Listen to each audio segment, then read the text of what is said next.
there's really no way Magnus should lose. And he's taking a little bit of risks, allowing that d pawn to move at some stage. Okay, That's changes the his thing. mind. Anytime you go forward with d6, black's king just comes back and the d6 pawn would fall. So white needs to time that push really well as at the same time. Yeah, and I suppose the bishop is always covering that pawn from coming too far, so it is quite safe. b6 played. Again, Magnus could have gone for a draw with king c4 there, but he loves fighting. Bishop c2, comes back here, bishop d3, king b4, and his king is marching all the way down, Tanya, but now it's changing its mind again. And he's coming back. And here, white plays d6. I mean, this is the kind of move. If I was Magnus, I would have taken the draw by now because I wouldn't have enough confidence to allow that pawn to get to d6. I would have the draw. I would go for my beer. I'd have one beer just to, calm down a little bit, get ready for the playoffs.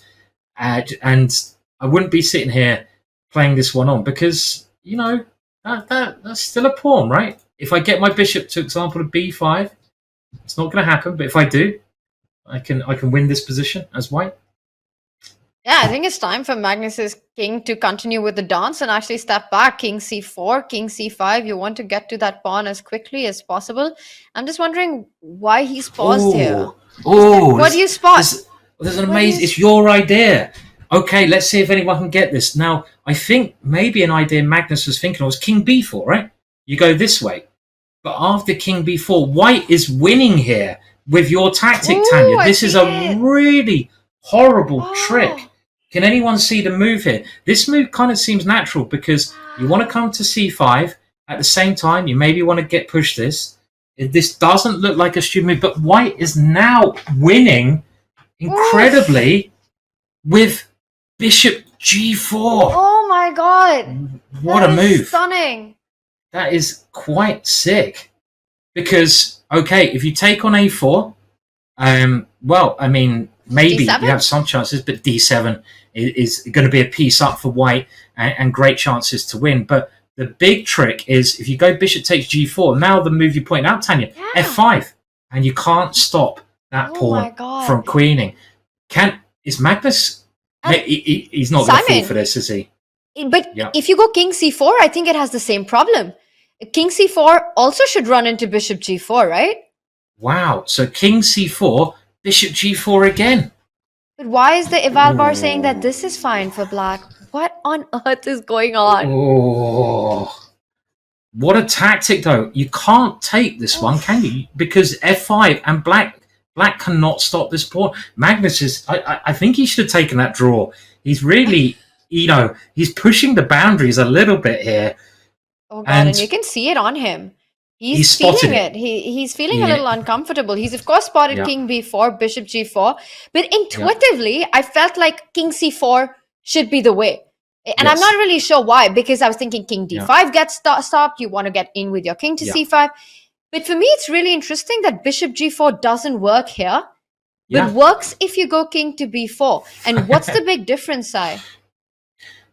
Well, I mean, the difference is that you have this check and the white king has to go to a passive square. So in the previous example, so if we go back to the position here where the king goes to b4, the king is not controlling these three squares, so which it is on c4. So if we now go bishop g4, for example,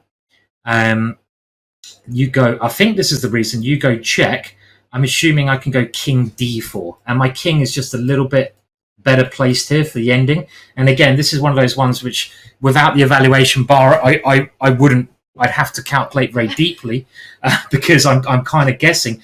But in the other line with king c4, let's say we do the same thing and we go check here, my king cannot come towards the center, so I can go to f5, but then I get in the way of the bishop. And if I go to e3, then the king is a lot less active, so there might be some draw here where these pawns are coming through. Even this is really complex, Tanya. And I bet Magnus is has spotted this, and I bet he's like thinking, hang on a minute, why didn't I take the draw? Because even in this position, you're going to have to give your bishop up. Is Magnus going to lose his bishop? He might have the draw, But is it safe to say that it's not impossible anymore? yeah, it is safe to say. Well, look, you go king b4, you lose. You actually lose. Oh my gosh. We said that it was impossible for Magnus to lose, but he's doing a good job of making the impossible possible. This is actually losing because of this amazing bishop g4 move. I think he's realized this, Tanya. He has. He's taken about 5 minutes already at this point. He's down to under 6.5 minutes right now.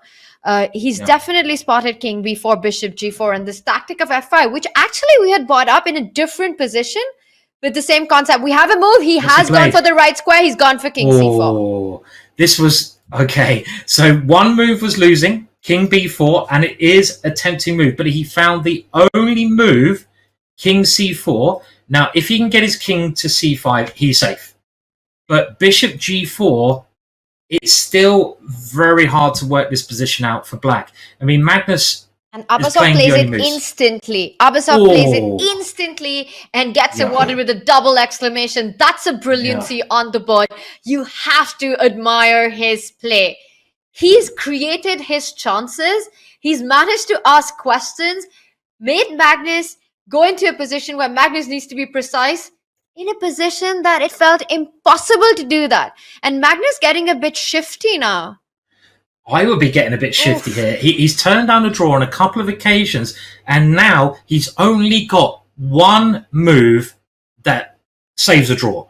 Every move, except for, and we'll come to that move in a second, will lose for Magnus, because we've got to show this tactic again. This is a brilliant move. If you take the bishop, f5, discombobulating, a blocker, there's no way you can stop Derek the d-pawn queening. Derek will become a queen on d8 there. He's reaching out. He's not going... Is he going for the bishop? Because bishop c6 is the only move. It is on the board. Magnus Carlsen finds it. Wow. He is the best player in the world for a reason, Tanya. And he has found the only possibility. And this check... I mean, again, finding this move is quite hard, Tanya, because another tempting move, I say, is to take on a4, right? This would be quite tempting. And you know why this move loses, Tanya? And again, I'm using the computer here to help me because I can't work this out quick enough. Bishop e6 check first, forcing the king to a bad square, and then I queen. So Magnus has found it. Bishop c6 check, forcing the white king to a bad square. And then he can take on a4 and apparently give his bishop up for the pawn. But even this, Tanya, without incredible calculation, it's very hard to work out. Let's just show some variations, Tanya, right? So let's say the king goes to e3. Let's have a look at this first. You have to get rid of this pawn because you're going to have to give your bishop up. White is now going to try pushing this pawn at some point. I don't know if you give a check first, but let's just say he does push the pawn. Magnus has to take it, and you get this ending where a human, to work this out, I don't think any human would be able to snap and say this is a draw. It's not possible. Because White's idea is maybe to take this pawn and try and cover the other pawns of the bishop. I mean, could you do a snap call here, Tanya? I certainly couldn't. I wouldn't have no idea who's winning this position at all. And we have really the luxury of the eval bar telling us that everything is in balance. King c4, king b4. We can work it out because we see when things go wrong with the eval bar guiding us. For Magnus right now, he doesn't know what the objective evaluation is. He doesn't know if he's played all the accurate moves. He's playing on calculation and his feeling right now.